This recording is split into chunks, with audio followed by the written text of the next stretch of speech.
तो आज हम चैप्टर नंबर 3 फंक्शन का एक्सरसाइज 3.1 से करेंगे। ठीक, तो हमारा फर्स्ट क्वेश्चन है define a function as a set of order pair. तो हमको फंक्शन डिफाइन करना है ऑर्डर पेयर के सेट में। कैसे सेट में? ऑर्डर पेयर के सेट में हमको क्या डिफाइन करना है? फंक्शन डिफाइन करना है। ठीक, तो हम डिफाइन कर सकते हैं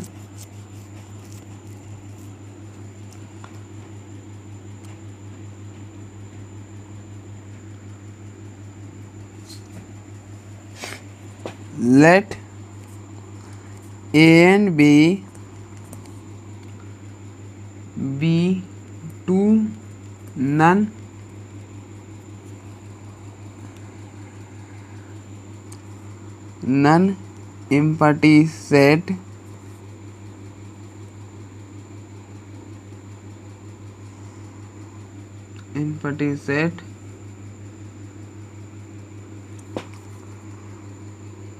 then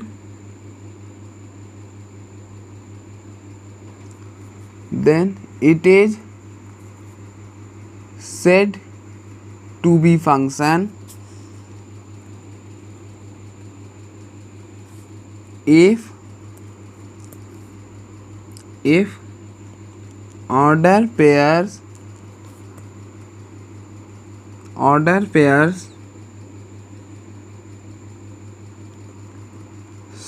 should not have the same first component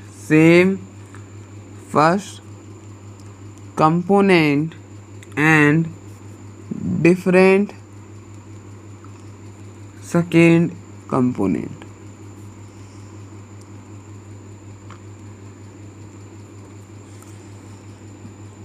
ये डेफिनेशन से तो कुछ क्लियर नहीं होगा, हम एग्जाम्पल लेते हैं। इसको हम ऐसा भी बोल सकते हैं, जैसे देखिए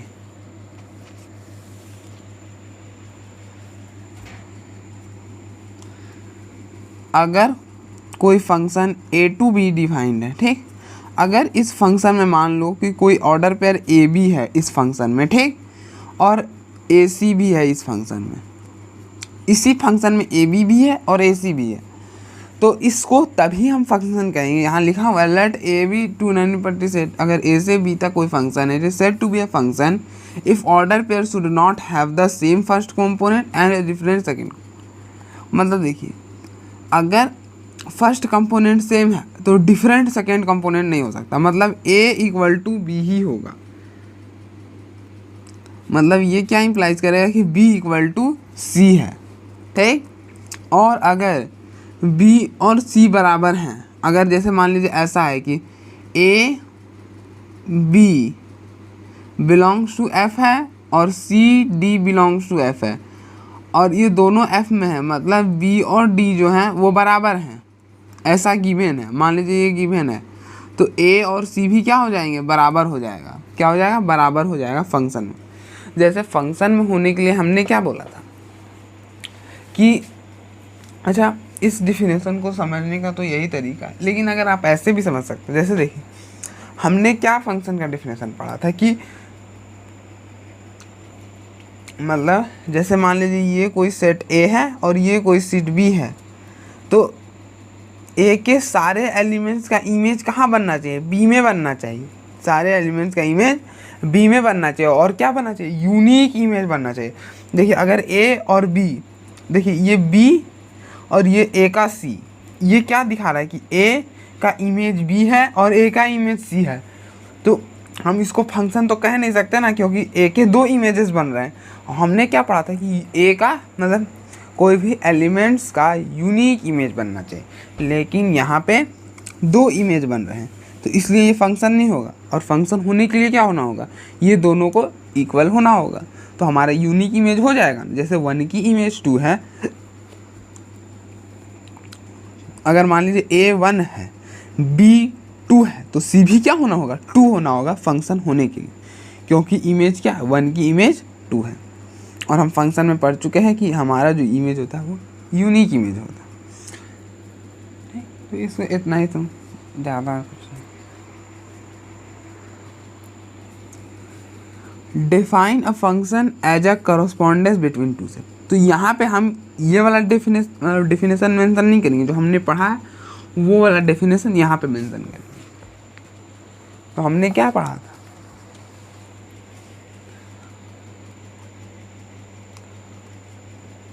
late A and B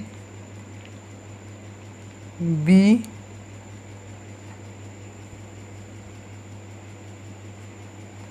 let A and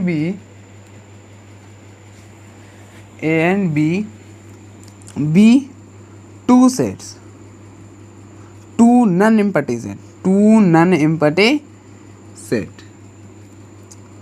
then A to B is said to be function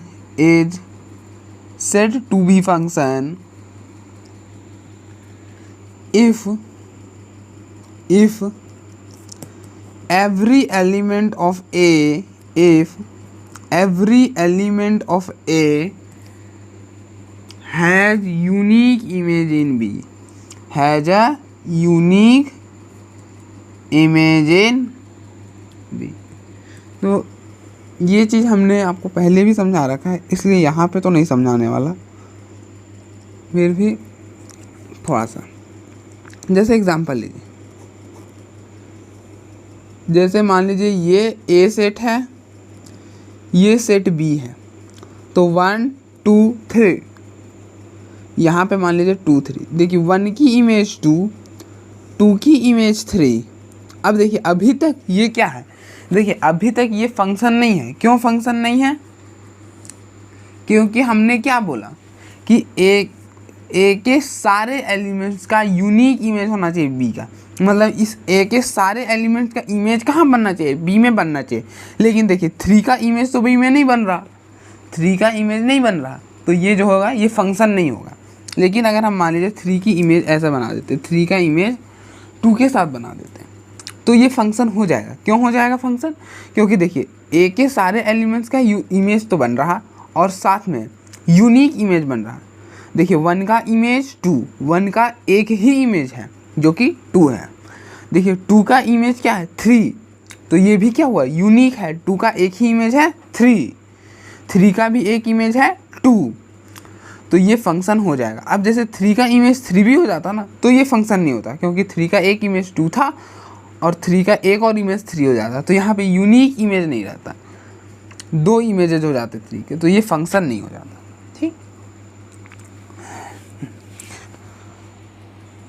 हमारा जो नेक्स्ट क्वेश्चन आता है वो आता है कि हमें डिफाइन करना है what is the fundamental difference between a relation and a function. Is every relation a function? हमने पहले ही बोला कि मतलब हर एक फंक्शन एक रिलेशन होता है, लेकिन हर एक रिलेशन फंक्शन नहीं होता। तो हम देखते हैं कि इसके बीच में क्या डिफरेंस है। तो देखिए सबसे पहला जो डिफरेंस है वो ये है कि जैसे रिलेशन में क्या होता है 1 2 मान लीजिए, और यहाँ पे मान लेते हैं ए बी। तो अगर हम ये बनाए ना 1A 1B, जैसे मान लीजिए कि रिलेशन है 1A 1B, मान लीजिए ये कोई रिलेशन है और हम मान लेते हैं कि रिलेशन x और y से है, मतलब ये सेट x है और ये सेट y है।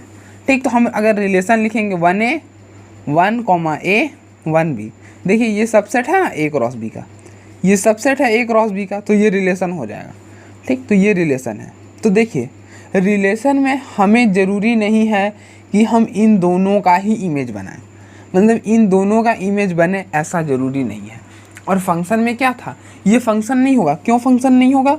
क्योंकि देखिए 2 की इमेज नहीं है, लेकिन हमने क्या बोला था इस सेट की सारे इमेज, मतलब इस सेट के सारे एलिमेंट्स का इमेज कहाँ होना चाहिए, इस सेट में होना चाहिए, लेकिन 2 का इमेज तो नहीं है, तो ये फंक्शन नहीं होगा। और दूसरा डिफरेंस देखिए, हमने क्या बोला था फंक्शन में 1 का इमेज A है, 1 का इमेज B है। देखिए 1 का 2 इमेज है, यूनिक इमेज नहीं है 1 का।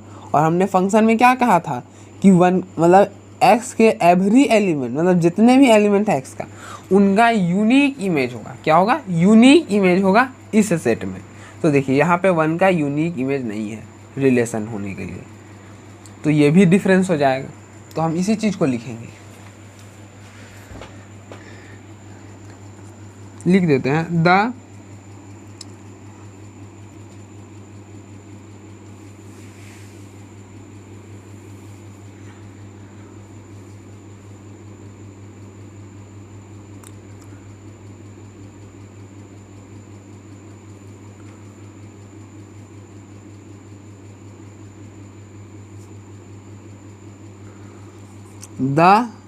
domain of the function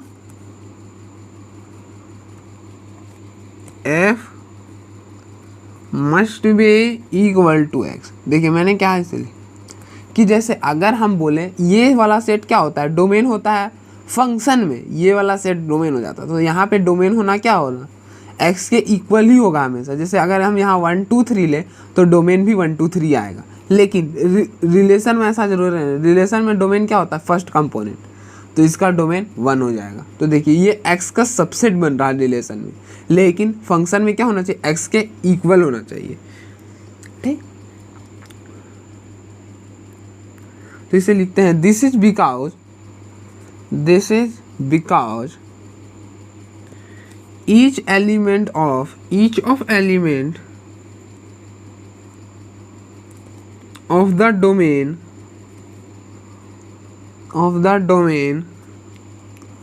of a function must have an associated मतलब an element associated with it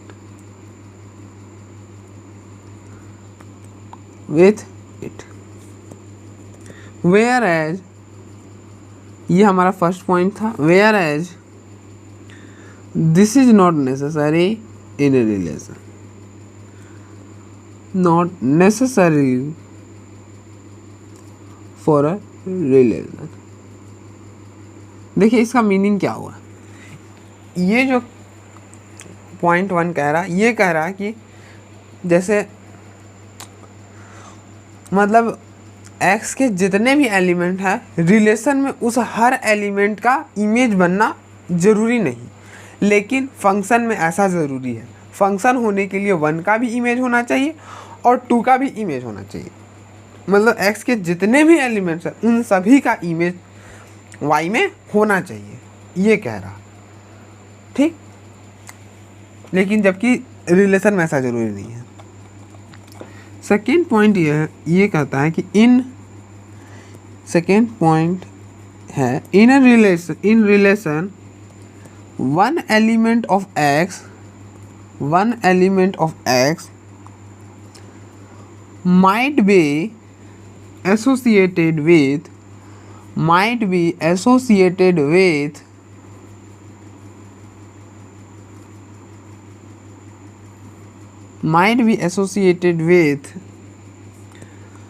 one or more element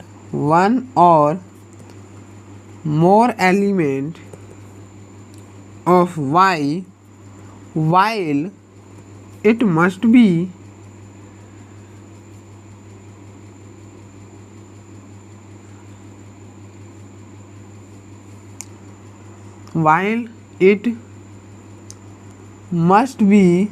associated। बाकी का लाइन मैं यहाँ लिख देता हूँ, associated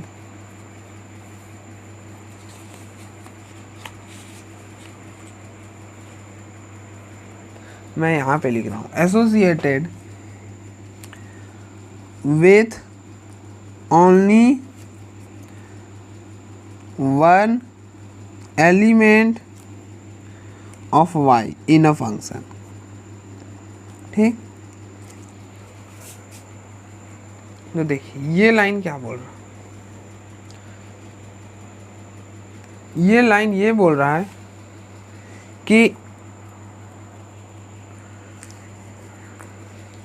कि रिलेशन में देखिए जो 1 है वो a के साथ भी इमेज बना सकता है, 2 के साथ 1 b के साथ भी इमेज बना सकता है, लेकिन फंक्शन में ऐसा नहीं है। जैसे फंक्शन में अगर इसको फंक्शन बनाना है, ये x और ये y, इसको फंक्शन बनाना है तो 1 का इमेज a और देखिए 2 की मतलब 1 का भी एक इमेज होना चाहिए, 2 का भी इमेज होना चाहिए, एक ही, लेकिन एक से ज़्यादा नहीं, और इन दोनों का इमेज होना चाहिए, ये कंडीशन रहता है फंक्शन में। लेकिन रिलेशन में क्या बोला कि 1 का वो एक से ज़्यादा एलिमेंट के साथ भी क्या कर सकता है, एसोसिएट हो सकता है, मतलब इमेज बना सकता है, ये बात ठीक। तो ये डिफरेंस होती है रिलेशन और फंक्शंस में। नेक्स्ट जो हमारा क्वेश्चन है वो है question number 4। Let A is this, ठीक, and F of a to z be a function defined by f of x equal to x square minus 2x minus 3, find range of f that is a। हमें क्या करना है, range निकालना है। देखिए function कहाँ से डिफाइंड है, f of a to z, ये वाला जो कहलाता है ये आपका डोमेन कहलाता है, ये जो होता है ये आपका कोडोमेन होता है। अब फंक्शन में बात को समझने वाली बात यह है कि ये जो डोमेन है, डोमेन जो हम डालते हैं x के जगह जो हम रिप्लेस कर देते हैं वही हमारा क्या हो जाता है, डोमेन हो जाता है। क्या हो जाता है, डोमेन हो जाता है। और जो हमको मिलता है, जो हम x को डालें और जो हमें मिला वो क्या हो जाता है, वो रेंज हो जाता है। क्या हो जाता है, रेंज हो जाता है। तो हम यहाँ पे यही करेंगे, हम एक एक करके x की वैल्यू रिप्लेस करेंगे। तो x की जगह -2 रिप्लेस करो, तो मतलब तुम f ऑफ -2 निकालो, क्या आएगा, -2 का स्क्वायर, -2 -2 -3, ये क्या आ जाएगा,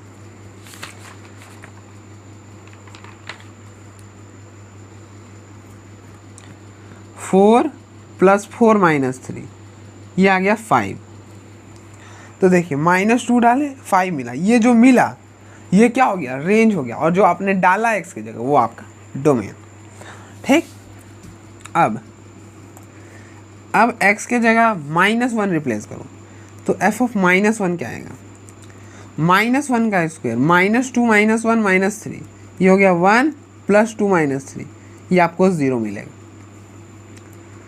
इसी तरह से f ऑफ 0 निकालो, तो x के जगह यहाँ पे 0 रिप्लेस करो, 0 का स्क्वायर, -2 × 0 -3, ये आपको -3 मिलेगा। इसी तरह से f ऑफ 1 निकालो, 1 को यहाँ पे रिप्लेस करो, x के जगह यहाँ पे रिप्लेस करो, क्या होगा, 1 -2 -3, 1 -5, ये होगा -4, ठीक। f ऑफ 2 निकालो, f ऑफ 2 क्या आएगा, 2 को यहाँ पे रिप्लेस करो, 2 का स्क्वायर, -2 × 2 -3, ये हो जाएगा 4 -4 -3, देखिए -3 आएगा। तो इस सेट का रेंज क्या हो जाएगा, रेंज ऑफ f जो आपको मिला वो क्या हो जाएगा, रेंज हो जाएगा, जो 5 0 -3 -4। अब देखिए -3 दो बार आया था तो हमने उसे एक बार ही लिख दिया, क्या किया, एक बार ही लिख दिया, तो ये हमारा रेंज हो गया। नेक्स्ट में हमको बोला है कि प्री इमेजेस ऑफ दिस। अब थोड़ा सा यहाँ समझना है, क्या बोला है, हमें फाइंड करना है इन सब का प्री इमेजेस। ये दे क्या रखा है, ये f ऑफ x दे रखा है, क्या दे रखा है आपको, f ऑफ x दे रखा है। थोड़ा सा जैसे ये a पार्ट था, ये भी हमारा पार्ट है। देखिए ये आपका जैसे ये -2 -1 0 1 2, ये आपका a है और ये आपका इंटीजर है, ठीक। और मान लीजिए 6 -3 और -5, ये कोई भी इंटीजर है इस इंटीजर के से, तो ये कोडोमेन में है। पहले हम समझते हैं कि प्री इमेज हम किसे कहते हैं। देखिए ये आपका डोमेन होता है, ये आपका कोडोमेन होता है, ठीक। जैसे -2 का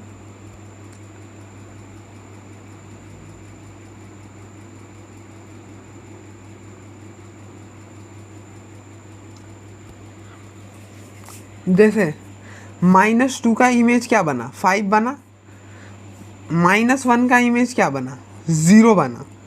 देखिए -1 का इमेज 0, यहाँ पे 0 लगा लो, -1 का इमेज 0, 0 का इमेज -3, 1 का इमेज 4 माइनस वो भी -4 यहाँ डालो, ठीक। और 2 का इमेज -3। ठीक, अगर हम इधर से देखें तो -3 का प्री इमेज क्या है, 0। -3 का प्री इमेज क्या है, 0। देखिए जैसे मान लो ये कोई रिलेशन है, मतलब ये कोई फंक्शन है f।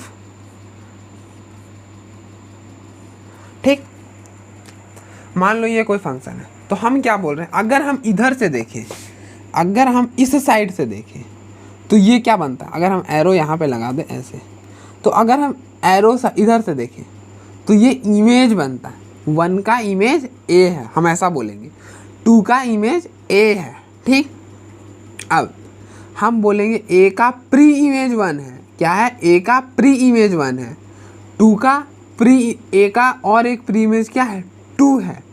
देखिए तब भी ये फंक्शन होगा, मैंने क्या बोला था, यूनिक इमेज होगा। यूनिक इमेज तो इधर से तो यूनिक बन रहा ना, इधर से भले यूनिक नहीं बन रहा, तो इसलिए ये भी फंक्शन होगा। तो देखिए a आपको कैसे मिला है, देखिए आपने f(1) निकाला होगा, आपको a मिला होगा। मतलब अगर हम इसे ऐसे लें तो f(x) a, अगर आप इसको सॉल्व किए होंगे तो आपको x1 और 2 मिला होगा, ऐसा कुछ हम बोलना चाह रहे हैं। जैसे आप यहाँ पे भी देख सकते हैं ना, -3, f(-3), देखिए -3 मिला ना, f(x) के जगह आप 0 रिप्लेस किए तो आपको -3 मिला। तो हम क्या करेंगे, आपको प्री इमेज किसकी निकालनी है, 6 की। तो आप क्या कीजिए, ये आपका f(x) है, f(x) इसको 6 के इक्वल ले लीजिए, तो आपको प्री इमेज मिल जाएगा किसके कॉरस्पॉन्डिंग, 6 के। आप इसको इधर ले आइए तो हो जाएगा x² - 2x - 9 = 0।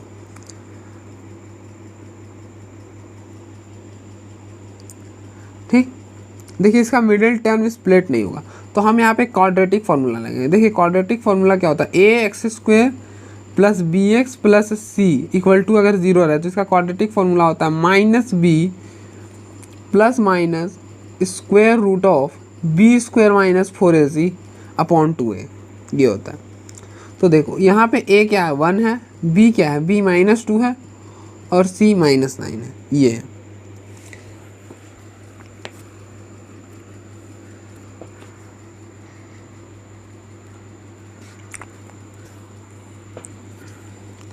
तो देखिए x को 2 ± 4,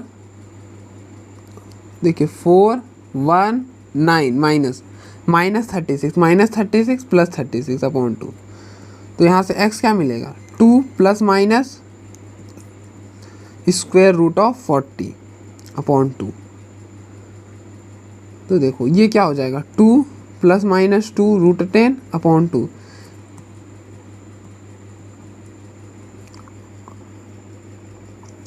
देखो ये आपको इंटीजर नहीं मिला, क्या नहीं मिला, मतलब क्या मिला, इंटीजर नहीं मिला।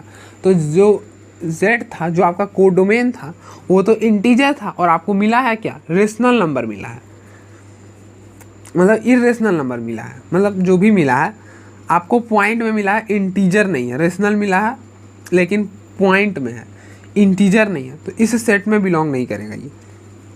तो देयरफॉर हम बोल देंगे कि माइनस, मतलब जो 6 का है ना, 6 हैज़ नो प्री इमेज, इसका कोई भी प्री इमेज नहीं है। जैसे आप यहाँ देख भी सकते हैं कि आपको -2 पे 5 मिला है, -1 पे 0, तो 0 का प्री इमेज क्या होगा, -1 हो जाएगा। जैसे -1 इमेज है 0, -1 का इमेज क्या है, 0 है, तो 0 का प्री इमेज क्या है, -1 है। इसलिए हमने इसे किसके इक्वल किया, f(x) के इक्वल कर दिया। किसके इक्वल कर दिया, f(x) के इक्वल कर दिया। ठीक, अब हम नेक्स्ट के लिए निकालते हैं। हमारा नेक्स्ट है, हमको प्री इमेज निकालनी है -3 के। हमको किसके,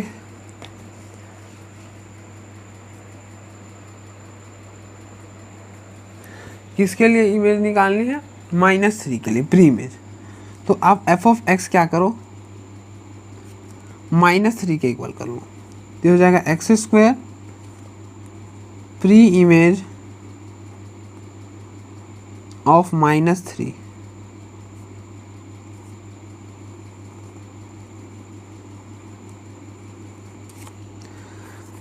इसको आप ऐसे भी समझ सकते हैं ना, जैसे कहाँ गया,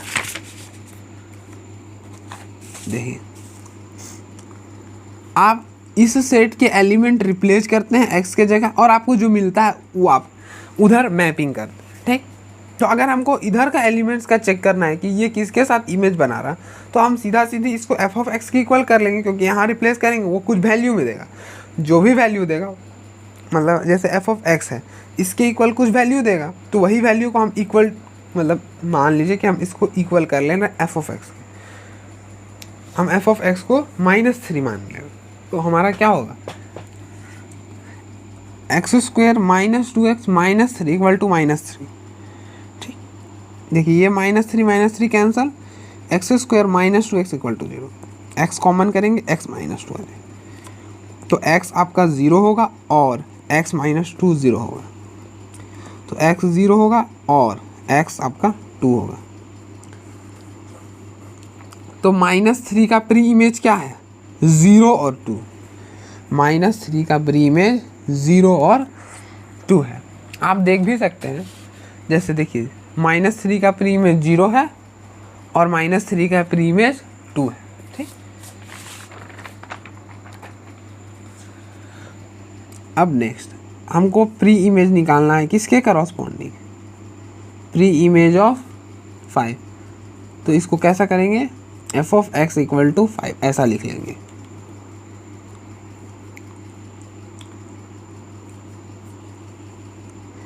इसको आप ऐसे भी समझ सकते हैं कि जैसे प्री इमेज मतलब रेंज दे रखा है, क्या दे रखा है, रेंज दे रखा है, तो जो आपको मिलता है वो क्या हो जाता है, रेंज। तो हम एफ ऑफ एक्स में कुछ डालते हैं, हमको जो मिलता है वो रेंज हो जाता है, तो ये रेंज है इसका, आप ऐसे भी समझ सकते हैं। तो x² - 2x - 3 = 5, इस 5 को इधर ले आइए, x² - 2x - 5 - 3 - 5 = 0, x² - 2x - 8 = 0, 8 middle term split क्या आएगा, x² -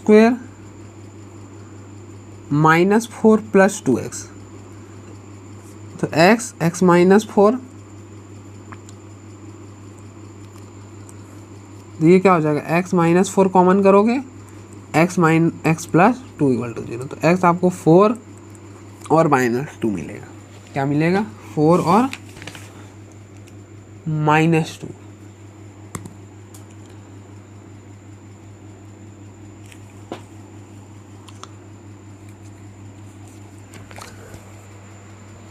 देखिए x जो है, x = 4 और x = -2, x = 4 नहीं हो सकता, इसको नेगलेक्ट कर दीजिए, तो आपका यहाँ क्या आएगा, x = -2 आ जाएगा।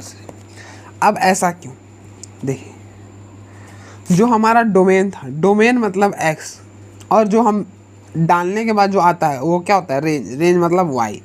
तो देखिए डोमेन ये है, तो डोमेन में 4 नहीं है, तो हम 4 तो डाल ही नहीं सकते, तो 4 का मतलब 5 का प्री इमेज 4 कैसे बनेगा, जबकि मतलब इस सेट में 4 है ही नहीं, तो आप समझ सकते हैं कि 4 जो होगा वो नेगलेक्ट करना पड़ेगा, वो 5 का प्री इमेज नहीं होगा। जैसे आप देखिए ना, जैसे ये सेट ए है, मान इसमें एलिमेंट क्या है, -2 -1 0 1 2, ठीक, तो मान लीजिए अगर ये 5 है, तो 5 का प्री इमेज -2 आ रहा और 5 का प्री इमेज 4 आ रहा, तो ये किससे मैपिंग करेगा, 4 तो इस सेट में है ही नहीं, इसलिए 5 का सिर्फ एक ही प्री इमेज हो जाएगा, वो क्या हो जाएगा, -2 हो जाएगा। ठीक,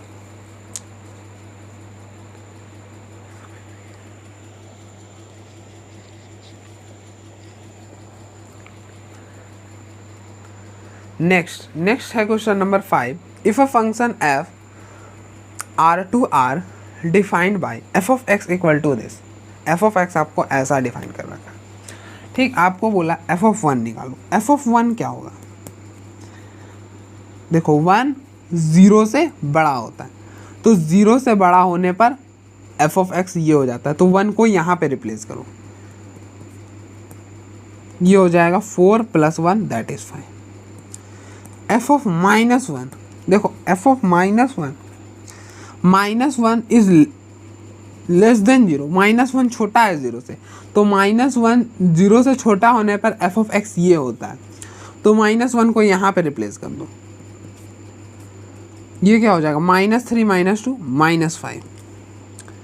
एफ ऑफ ज़ीरो क्या होगा, देखो 0 होने पर एफ ऑफ एक्स जो होता है वो 1 हो जाता है, तो एफ ऑफ 0 आपका 1 हो जाएगा। एफ ऑफ 2 क्या हो जाएगा, 2 0 से बड़ा है तो 2 को यहाँ पे रिप्लेस करो, एफ ऑफ एक्स इसके बराबर होगा, तो ये हो जाएगा 4 × 2 + 1 दैट इज 8 + 1 दैट इज 9। ये हो गया, तो हमारा क्वेश्चन नंबर 5 भी कंप्लीट हो गया।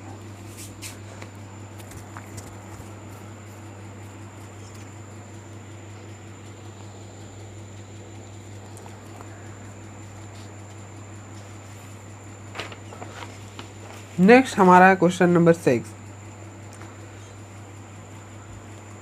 अ function f R2R defined by f of x = x² determine range of f। ठीक, हमको रेंज बताना है, क्या बताना है, रेंज बताना है। तो रेंज क्या हो जाएगा, अगर मैं बोलूँ इसका रेंज होगा, रेंज ऑफ f इज 0 से इन्फिनिटी। अब आप बोलेंगे क्यों, देखिए f, मैंने क्या बोला था, ये कौन सा फंक्शन है, ये आपका स्क्वायर फंक्शन है, क्या है, स्क्वायर फंक्शन। तो वहाँ पे मैंने बताया था कि इसका जो डोमेन होता है वो रियल नंबर होता है, और जो रेंज होता है वो क्या होता है, रियल मतलब r+ होता है, मतलब 0 से इन्फिनिटी होता है। और ना अगर आप समझना चाहें तो ऐसे भी समझ सकते हैं, एग्जाम्पल लीजिए, एग्जाम्पल से क्लियर हो जाएगा एकदम। आप f ऑफ -1 निकालो, आप f ऑफ -1 निकालो, तो -1 को यहाँ पे रिप्लेस करो, तो -1 का स्क्वायर क्या आएगा, 1 आएगा। ठीक, आप f ऑफ 1 निकालो, 1 का स्क्वायर क्या आएगा, 1 आएगा।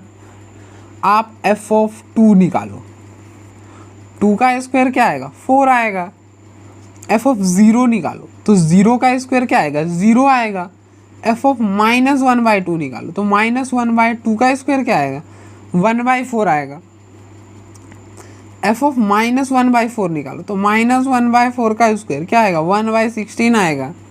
f ऑफ -2 निकालो, f ऑफ -2 क्या आएगा, -2 का square that is 4। f of -100 निकाल दो, f ऑफ -1/100 क्या आएगा, -1/100 का whole square that is 1/this। तो देखिए आप कुछ भी डाल रहे हैं, नेगेटिव में डाल रहे हैं, पॉइंट्स में डाल रहे हैं, फ्रैक्शन में डाल रहे हैं, जो भी डाल रहे हैं, आपको मिल क्या रहा, सब के सब पॉजिटिव मिल रहे हैं। फ्रैक्शन में भी मिल रहा है और इंटीजर मतलब प्लस में मिल रहा है, जो भी मिल रहा है प्लस में मिल रहा है, फ्रैक्शन में भी मिल रहा है लेकिन प्लस में मिल रहा है, और 0 पर 0 मिल रहा है। तो इसका रेंज क्या हो जाएगा, 0 से इन्फिनिटी हो जाएगा, 0 पे क्लोज ब्रैकेट, और इन्फिनिटी कोई नंबर नहीं है तो इसलिए ओपन ब्रैकेट, ये इसका रेंज हो जाएगा। क्योंकि मैंने क्या बोला कि आप जो यहाँ पे रिप्लेस कर रहे हैं ये आपका क्या है, डोमेन है, और जो आपको मिल रहा रिप्लेस करने के बाद ये आपका रेंज है। क्या है, रेंज है।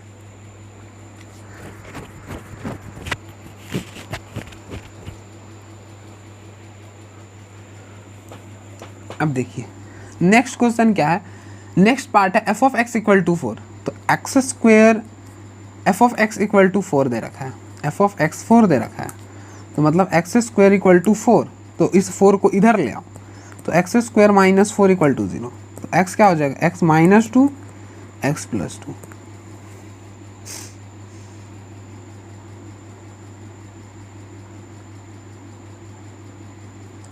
तो x क्या आएगा, 2 आएगा, और x - 2 आएगा, x 2 आएगा और x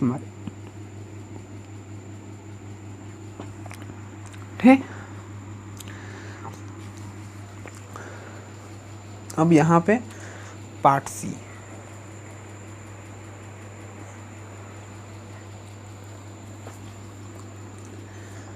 सी क्या है, एफ ऑफ वाई। तो आप एफ ऑफ वाई डिफाइन कर लो ना, यहाँ वाई एक्स के जगह वाई रिप्लेस करो तो एफ ऑफ वाई आ जाएगा वाई का स्क्वायर, और एफ ऑफ वाई किसके इक्वल है, -1 के इक्वल है। मतलब वाई स्क्वायर किसके इक्वल होगा, -1 के इक्वल। अब इस स्क्वायर को उधर भेजो तो y equal to √-1, y equal to √-1, तो मतलब y इक्वल टू आयोटा। अब देखिए इसका रेंज क्या है, मतलब इसका रेंज रियल नंबर से रियल नंबर डिफाइंड है। आपको मिल क्या रहा, आयोटा, ये तो कॉम्प्लेक्स नंबर है तो ये तो गलत हो जाएगा। और ऐसे भी हमने क्या बोला है कि स्क्वायर रूट फंक्शन के अंदर नेगेटिव नहीं डाल सकते, कुछ भी डाल सकते हैं, नेगेटिव नहीं डाल सकते, नेगेटिव इसको बर्दाश्त नहीं कर पाएगा। स्क्वायर रूट के अंदर नेगेटिव बर्दाश्त नहीं कर पाएगा, तो ये क्या हो जाएगा, गलत हो जाएगा, इसलिए ये लिखना गलत है। ठीक, तो हमारा जो ये सेट आएगा ना, ये सेट कुछ फाई के इक्वल आ जाएगा, मतलब इम्पटी सेट आ जाएगा, इम्पटी सेट, ये आपका इम्पटी सेट आ जाएगा।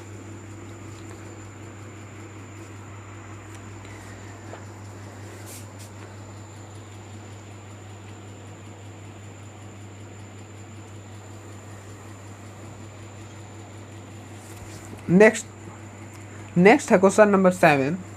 Late f of is defined from r plus to r, where r plus is a set of all positive real numbers be such that f of x equal to log x to the base e. Determine the image set of the domain of f. तो हमको क्या बताना है, यहाँ पे domain बताना है, किसका, f of का। मतलब f of क्या दे रखा है, f of x दे रखा है log x to the base e। मैंने क्या बताया था, इसका डोमेन क्या होता है, x ऑलवेज ग्रेटर देन 0। क्या होता है, x ऑलवेज ग्रेटर देन 0। देखिए यहाँ पे ये भी दे रखा है r प्लस, क्या दे रखा है, r प्लस। ओहो,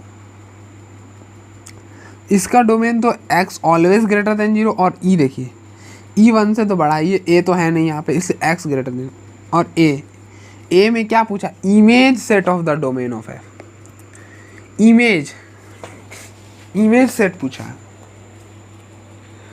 मतलब आपको यहाँ पे रेंज पूछा है, थोड़ा सा समझना। जैसे ये मान लो a है, ये b है, हम इसका केस नहीं ले रहे, मान लीजिए 1 2 3 है, इधर a b c है, 1 का इमेज a है, 2 का इमेज b है और 3 का इमेज b है। तो ये क्या बोला, image set of the domain, तो ये आपका डोमेन है, 1 का इमेज a है, 2 का इमेज b है।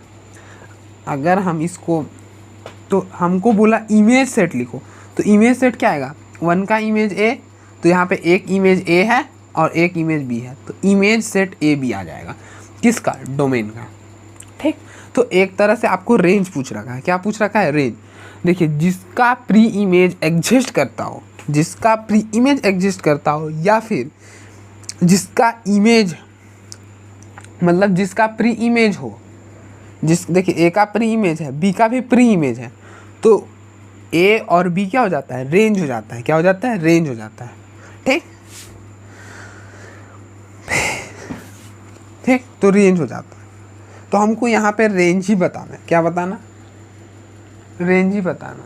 और ऐसे भी आप देख सकते हैं, जैसे देखिए 1 का इमेज है, 2 का इमेज b और 3 का इमेज b, तो जिसका इमेज हो, मतलब जिसका मैपिंग हो रहा हो a to b, वो क्या हो जाता है, रेंज हो जाता है। ठीक, तो हमको इमेजेस सेट लिखना, मतलब हमको रेंज लिखना है, बस आप इतना मोटा। ठीक, तो f of x equal to log x to the base e, इसका रेंज क्या होता है, इसका रेंज आपका रियल नंबर हो जाता है, क्या हो जाता है, रियल नंबर हो जाता है। जैसे देखिए आप f ऑफ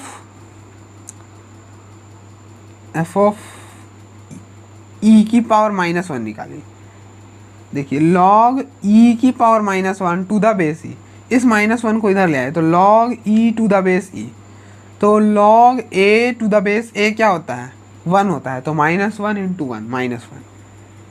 आपको बोले आप f ऑफ e निकालो, देखो log e to the base e, तो log e to the base e 1 हो जाएगा, क्योंकि log a to the base a 1 हो जाता। ठीक, मतलब आपका पॉजिटिव भी आएगा, मतलब इसका जो रेंज होगा वो रियल नंबर हो जाएगा। ठीक, अब आपको दे रखा है f of x equal to -2,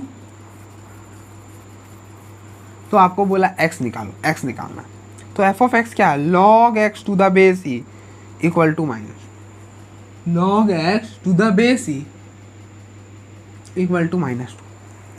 log का डेफिनेशन क्या हो, अगर log हो a to the base b equal to c, तो हम लिख सकते हैं a इक्वल टू b की पावर c। क्या लिख सकते हैं, a इक्वल टू b की पावर c। तो हम यहाँ यही करेंगे, तो ये क्या हो जाएगा, x इक्वल टू e की power -2, x equal to e की पावर -2, तो सेट क्या बन जाएगा, e की पावर -2।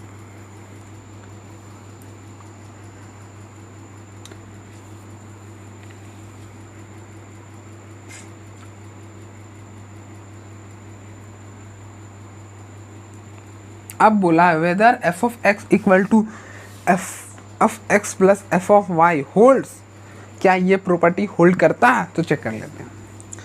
आप f ऑफ x निकालो, f ऑफ x y क्या आएगा, log x y to the base e।